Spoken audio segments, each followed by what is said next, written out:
number 75, Aristy-Farer versus State of New York, New Yorkers for Students' Educational Rights versus State of New York. Counsel? I'd like to reserve 2 minutes. I'd like to reserve 2 minutes for rebuttal, please. You may have 2 minutes, sir. Thank you. Welcome. May it please the Court, Andrew Amond for the state defendants. 3 points compel dismissal of all of the claims disputed in this education article appeal.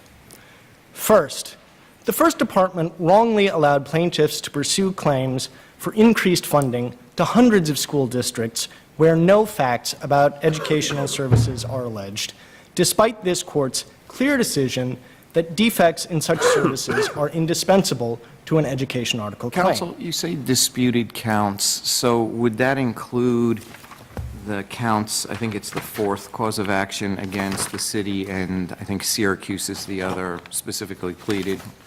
The disputed counts are the first 2 causes of action in the NYSER complaint in their entirety, the Aristy-Farer action in its entirety, and the 3rd and 4th causes of action in the NYSER complaint as to all districts other than New York City and Syracuse.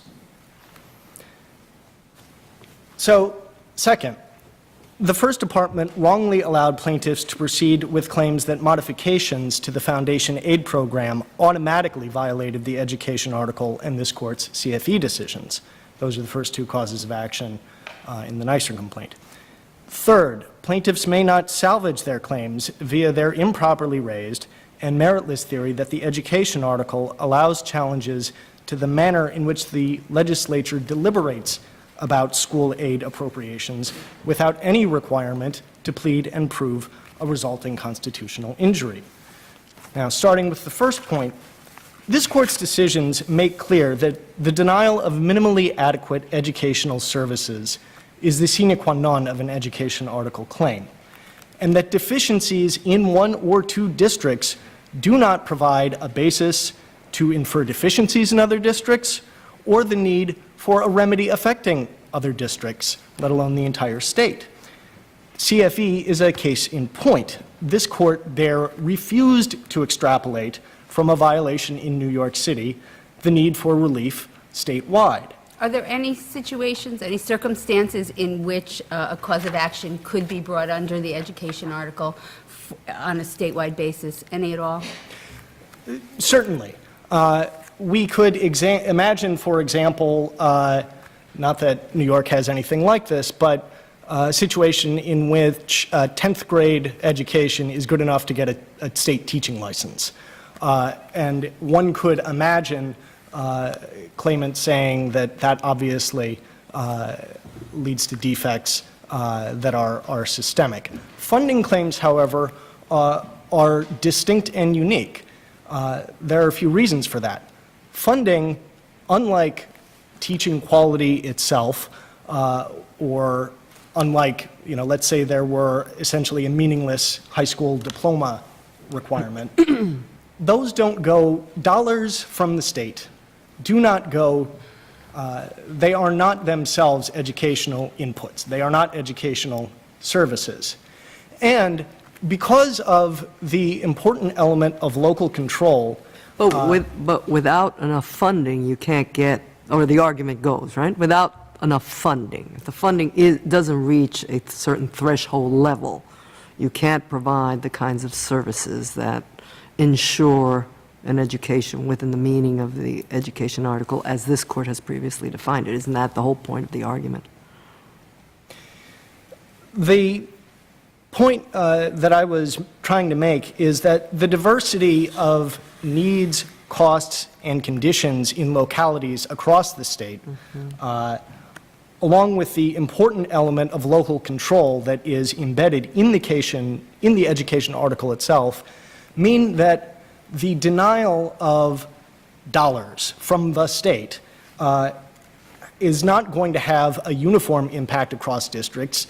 In fact, the degree of impact is likely to be very different, and that's especially the case here where scalebacks to foundation aid were actually implemented in a way as to lessen the impact on the highest need districts. Can I ask a question? Can we take a step back? If we conceive the duty, the Constitution creates a particular duty here. If we can conceive the duty, it seems to me one of two ways, either as a general duty, creating a constitutional right that the government must do this to its citizens as a whole, or it creates a constitutional right in the individual recipient of the educational obligation. And that, of course, would then mean that if the duty is viewed that way, then it would create a statewide right. Have you given any thought to that in the structuring of the duty?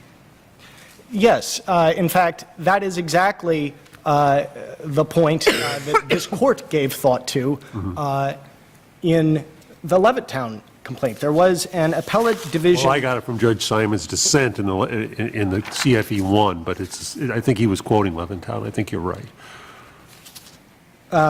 What happened in Levittown, the point that I had in mind was there was a statement by one of the appellate division justices that the state had failed to create a fiscal system that provided for education statewide. And that appellate division justice concluded that such a system was itself required by the education article. This court rejected that view and held that so long as adequate educational opportunities are provided, it is immaterial how the legislature got there. So if the legislature decided that the way to get what you're calling there, right, the achieving the type of minimum education required by the education article, if the legislature actually identified the threshold funding that required that and did not provide for that threshold funding, would they have a claim, a statewide claim? No, Your Honor, not just based on those allegations alone. They would still have to prove that educational services were below a constitutional But this level. is what I'm saying. Why would they have to do that if the legislature itself identifies for itself? Isn't the legislature better able to make these kinds of determinations than the judiciary? That this is the minimal amount you've got to have to provide, to deliver what the Constitution requires. As of all- explained, of course, in the CAFE decisions. I understand that part of it. Sure. First, one thing I'd like to do, to the extent that there is embedded in that question a premise that the legislature and governor ever did that, they did not. Okay, but it's my hypothetical. If they had done that. Even in that hypothetical, the determinations that the legislature and the governor make are not themselves the ultimate definition of a constitutional right. The ultimate definition of a constitutional right is what services are actually provided. So are you saying that it depends on things like what local funding may come into the school system and how all of the funding is applied in a particular school system? Is that That is definitely a part of the argument, and an important one. Just saying that, the state determined that it thought X dollars was the amount to provide, and then they didn't provide that, doesn't mean at all that those dollars weren't provided. And if, let's say, that the legislature... I understand, but if the court, I'm sort of not certain I'm appreciating the way you're interpreting the prior cases on this point. If the court says, we're not well placed to figure out what the dollar amount should be, that's the role of the legislature, but the legislature's got to figure out what that amount is. And if the legislature then says, my hypothetical, granted, this is the amount, and then doesn't allocate that amount, don't they then have a claim? No, A Your Honor. statewide claim? No, Your Honor. So what's the point of the exercise of sending it back to the legislature? The legislature's amount, the amount the legislature allocates from year to year, is presumed to be constitutional unless it is proven that it actually falls short. And the proof that it has fallen short is that educational services have not been provided.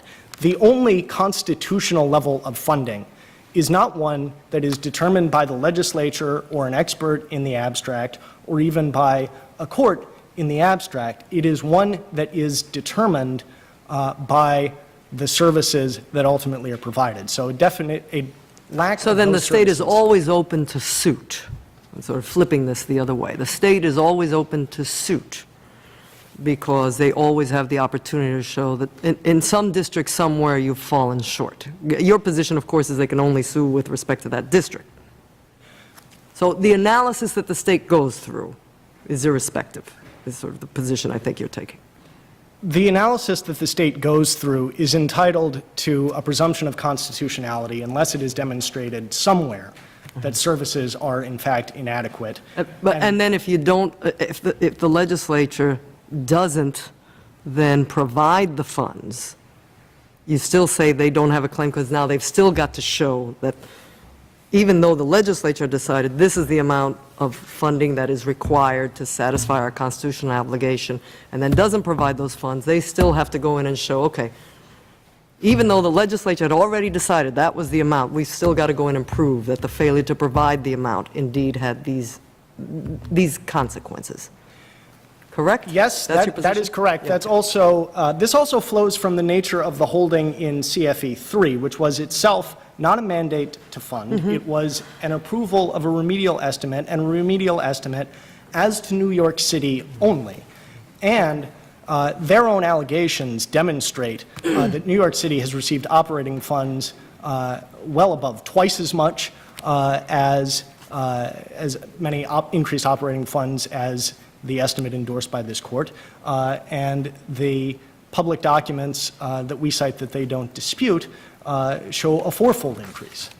Counsel, I need something clarified. You spoke earlier about the third cause of action in the NYSER complaint. Are you requesting that be dismissed in its entirety as to everyone, including the New York City and Syracuse? No. We request that the third and fourth causes of action in the NYSER complaint be narrowed to New York City and Syracuse, and that all of the other causes of action be dismissed in their entirety. Just to follow up on that, because I'm a little confused as well. I thought part of your argument, at least, was that the accountability claim, which is, I think, the third cause of action, should be dismissed because there was no basis for that kind of claim, whether or not it was Syracuse or the New York districts. Is that inaccurate?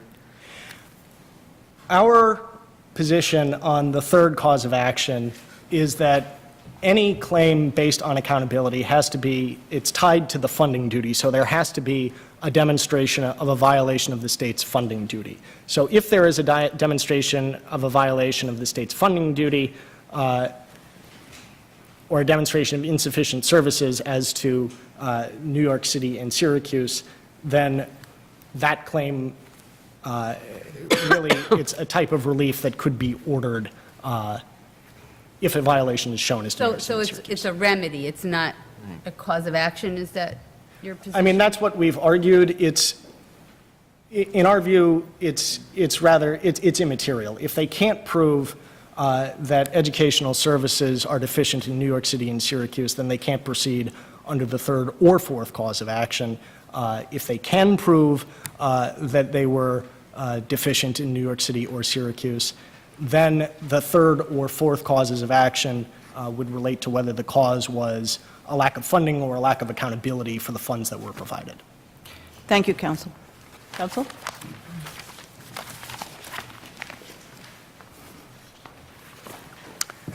Good afternoon. May it please the court, Michael Rebell for the respondents.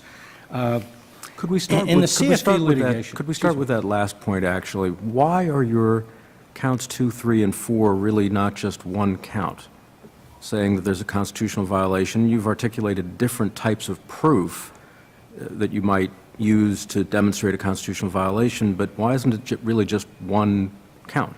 Your Honor, we could have made it one count, and if we made it one count, the count would have been that there is a statewide obligation that is accountable and enforceable to provide all kids in the state a sound basic education. And I think my opponent here has just made clear in this dialogue with the court that the state is taking a position, which they have now stated even more blatantly than they did in their briefs, that it's impossible for anybody to ever hold this state accountable for deficiency in funding of a sound basic education. But haven't we made it pretty clear that this has to be done on a district-wide basis? Your Honor, I don't think that's been made clear. Every previous case was brought by individuals or groups in particular districts. This is actually the first case that has raised the statewide issue. And we've done that for good reason, because we've learned over the last 10 years that this is a statewide issue, that the only way New York City, Syracuse, Yonkers, or any other district in the state is going to get an acceptable remedy or is going to get their right to sound basic education is if the state sets up an adequate statewide formula. And we've taken the position... But in I think it was CFA 3, didn't we say New York City only? It was in CFE 2, Judge Kaye did say that because the proof dealt only with New York City, the court was going to focus its remedy on New York City. Now, it is conceivable when the court pointed out that an acceptable funding system for New York City had to have three basic elements. It had to be based on actual costs. It had to ensure that all resources, that the appropriate resources were in every school, and that it had to be a good accountability system. She was limiting it to New York City because that's what the proof showed. However, and it is possible that the state could have come up with a formula that How said... is the proof here any different? Here you have proof of New York City and you have proof of Syracuse, and then the rest of the schools are just, districts are just generally alleged. So how is that different from what we were addressing in CFE 2? All right, there are two differences, Your Honor. We have challenged the state on two levels, and we're here really to ask you to clarify exactly what my colleague was saying is not the fact, and I think it is the fact, to safeguard the right. There has to be a statewide remedy. We also put in facts about New York, Syracuse, and a number of other districts after we've clarified what the sound basic what the actual cost of a sound basic education is, and as Judge Rivera was saying, the state's already done that in 2007. We've accepted that amount as being legitimate. I thought the state said that it was reasonable or rational, but I didn't understand. I didn't understand the court to say this is the Well, Your Honor, floor. I'm not claiming that the court has ever endorsed the 2007 foundation aid formula. We are going to ask the lower court to do that, but that's not an issue today. I'm saying the legislature, and some of the questioning was emphasizing, it's the legislature's responsibility to determine that amount. They did that in 2007. How do we know they didn't say we're going to go above and beyond that? Well, that's a factual issue that we'll deal with in the lower court. What we're asking this court to do is set the parameter and say, yes, there is an enforceable right that can be brought on a statewide level. So that goes back to my duty question, whether it's to an individual student or whether it's a general duty statewide or district by district. And counsel relied on Levittown, the analysis in Levittown, to say that no, it wasn't a statewide obligation. What do you say to that? Well, I think CFE made clear that it had to be, Your Honor, because... How so? Since CFE, as almost every judge who's questioned you here, is pointed to its individual district remedy. Well, Your Honor, I don't believe that it can be effectively enforced as an individual district remedy. Well, that may be true, but nonetheless, it's the nature of the duty and what's enforceable that I'm asking you about now. Well, the nature of the duty has to be, let me quote exactly what this court said, both in CFE 1 and CFE 2. It said, the state is obligated to ensure the availability of a sound basic education to all its children. Now, if they have come up with a deficient amount of money, they haven't determined what the actual cost is. Does that mean we're going to have to hold 700 trials? I'm sorry, Your Honor. That's right. In the NYCLU case, we wrote, a claim under the education article requires that a district-wide failure be pleaded. Who were the plaintiffs there? In the NYCLU case, it was students attending, I think it was 26 individual schools in different parts of the state. And the importance of emphasizing district-wide there was that the plaintiffs were asking the court to go beyond the power of the district, to look at individual schools and, in a sense, set aside the power of the district to run those schools. So that was looking at a district level as against an individual school level. What we're talking about here is whether we can have a statewide claim as against an individual district. Sorry, no, go ahead. Surely there are school districts where the district itself is providing more than minimum level of education to students, no? Undoubtedly there are, but if the state... Then why is a statewide remedy necessary?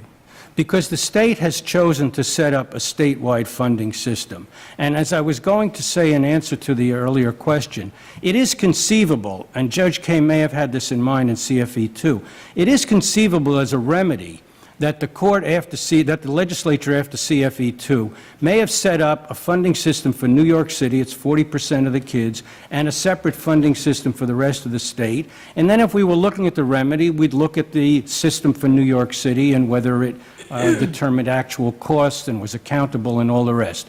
But they've chosen not to do that. They've set up one system. Let me put the question a different way then. If you prove the liability on a district-wide basis for some number of districts fewer than the whole, why can't your remedy be statewide? Your Honor, let me be very blunt about this. If we have to prove it on a statewide basis, district by district, this right is not enforceable. I had litigated the CFE case just for New York City. It took 13 years, 3 trips to this court. So if we have to do New York, Syracuse, then another case for Yonkers, then for a number of rural districts, or even if you combined all of them, let's say there are 400 districts in the state that we think are not getting sufficient funding. Some other districts may raise more by local property taxes. Are we going to bring in 400 plaintiffs? Are we going to look at the school systems in 400 districts? You make a good point, but at the appellate division, they spoke of the need not to do that because it was an interconnected Yes, web. sir. Which I thought was descriptive and accurate language. The only problem with that analysis is that if you take it to the next level, the budget itself is an interconnected web, and what you do in education affects what you do in corrections, and it affects what you do in parks. All of these are balancing decisions and balancing policy decisions, and that's why the district-by-district requirement may make it more rational but more difficult. Well, with all due respect, Your Honor, the analogy doesn't hold because education has a preferred place in the New York State Constitution. It's the only state service that is affirmatively set forth as an obligation of the state. So they have to fund education first.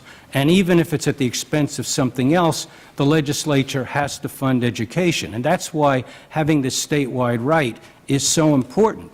And I'd like to get back to the fact that it's a literal impossibility for us to take every district in the state that we think is underfunded and run a trial for them. And even more than that, Your Honors, let's say we did that. Let's say we took the next 10 years and we were able to have a trial for 400 districts.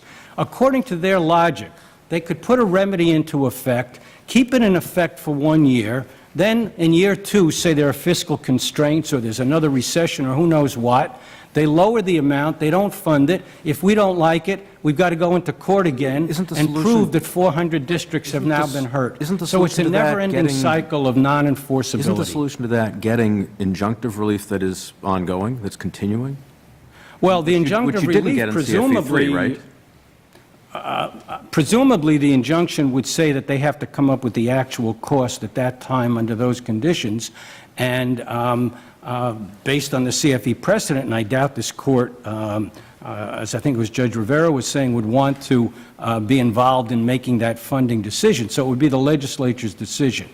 And then if the legislature violated, let's say they did determine through a good process what the actual cost is, then 2 years later they dishonor that, they don't fully fund it. We've got to go in and enforce the injunction. Can that be enforced statewide then, or do we have to bring 400 different injunctive claims proving that each district that would be petitioning has been harmed by it? It obviously is totally unworkable to enforce this constitutional right on a district-by-district basis if what you're aiming at is the state funding formula, which is the core of what's needed to provide a sound basic education. Do you have to establish that the formula does indeed provide sufficient funding to then hold them to it? He's sort of suggesting, and I think there may have been some questions suggesting that the formula maybe gives you more, that you're still stuck with having to prove that the formula isn't enough and has particular consequences. I'm not certain I understand your argument. You're saying if they come up with a formula that provides more That's than sort a of what sound I've asked basic him, but I'm education- asking you now. So my question to him was, if the legislature develops that formula, Right. right? And the formula is supposed to ensure that the state meets its obligation, and then they fail to actually fund the formula, if you will. Did you have to show again that the consequence of that is every district is shortchanged? Well, right? certainly, And you we're heard his taking the answer. position- Yes, we're taking the position, obviously, we shouldn't have to do that. And what we're asking this court to do, really, is give the parameters for what's going to go on at the trial level here, because we think we can show that. We think in 2007, in fact, the state did establish what the formula should be.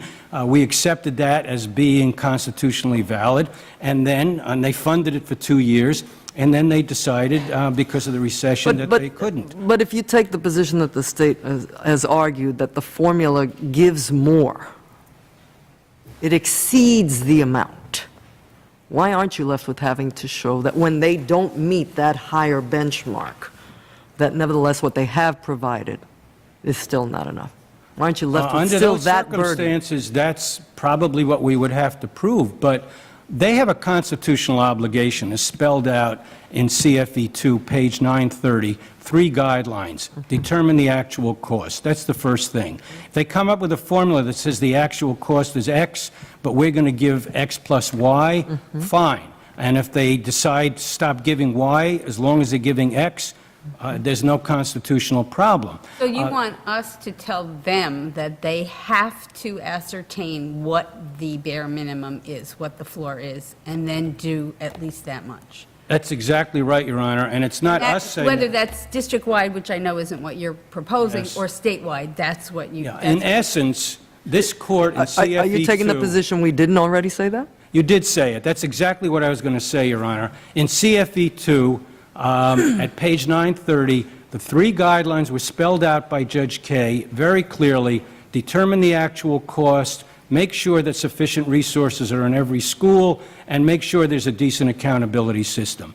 We're saying that has to be applied statewide. And can I notice your time's almost up, but, so I'm clear, are you arguing that this is asking for a response from this court based on a failure to meet the remedy set out in the trio of CFE cases, or are you alleging that there's a new violation based on the subsequent response after CFE was started? Well, Your Honor, we're asking this court essentially to establish a template for guiding the lower No, but I court. need to kind of know. The best you can to answer this question, is it a remedy or is it a new violation? If the question's It's a unfair... new violation. Okay. It's a new violation. All right, And we're so asking this the court... So I'm clear then, the subsequent actions, the property tax, the gap elimination, those 4 actions that you focused in on, those are new violations that are new constitutional violations. We're not going to the remedy that was crafted in CFE 3 or 2. We do have an argument for that in our first cause of action, but it's a relatively minor one compared to the statewide point that we're trying to stress here. Your Honor, if I could just end by emphasizing, the language in Article 1, Section 1 itself says the legislature shall provide for the maintenance and support of a system in which all the children of the state may be educated. And I emphasize that given the tenor of the argument today, because if we don't have a requirement for an enforceable right against the state, there's no way they can be held to maintain an appropriate system that provides a sound basic education for all children in the state, not just those for 1 or 2 districts that we can litigate at a time. Thank you very much. Thank you, counsel. Counsel, what about your opponent's argument that to go district by district, not only would it be impractical, but I think counsel's words were, a literal impossibility to do that? There's no basis for that whatsoever. In CFE, this court said that there are steps that need to be taken to address a violation that was shown in New York City, and the state may implement statewide measures if it wishes to. That language meant exactly what it said, and there are CFE is not the only litigation. There was recently a trial involving a number of upstate districts. Ultimately, that was the trial that resulted from the Hussein decision by this court. Is the state, and the state prevailed in that trial, is the state now going to be forced to defend its allocation of aid to other districts based on what is attempted to be shown here? But what do you say to the argument that it's a practical impossibility to enforce this court's determinations if required to do it district by district by district? Judge Wilson's answer to that is an injunctive remedy that says, okay, the state needs to perform a costing out study where violations have been shown, and it has to take steps that are that will satisfy the court. I understand that, but isn't that what CFE basically does? Isn't that what those years of litigation and the decisions from this court basically say?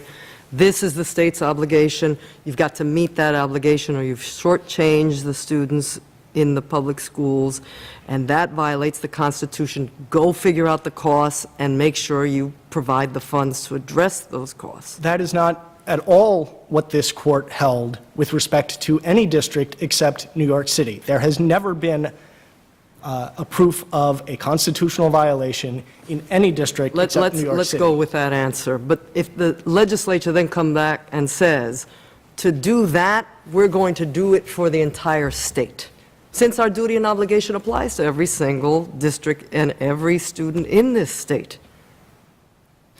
And if you fail to comply with what the legislature identifies as the way to provide that minimum funding, don't they have a claim? No, Your Honor. Statewide claim. No, they do not, because what the legislature does for any district outside of New York City in that case is something that goes above and beyond its obligation. And I would note that foundation aid, as envisioned to be phased in statewide, initially was $5.5 billion. $2.45 billion. Isn't that your defense? Don't they have an opportunity to perhaps show evidence otherwise? I don't know what evidence. They've made their assertions. Your response is, our formula and what we've done is good enough. There are no facts that they can prove that would show that CFE or the foundation aid the foundation aid formula, which vastly exceeded an amount this court endorsed as reasonable in CFE, was anything other than a policy choice to exceed the minimum. Thank you. Thank you, counsel.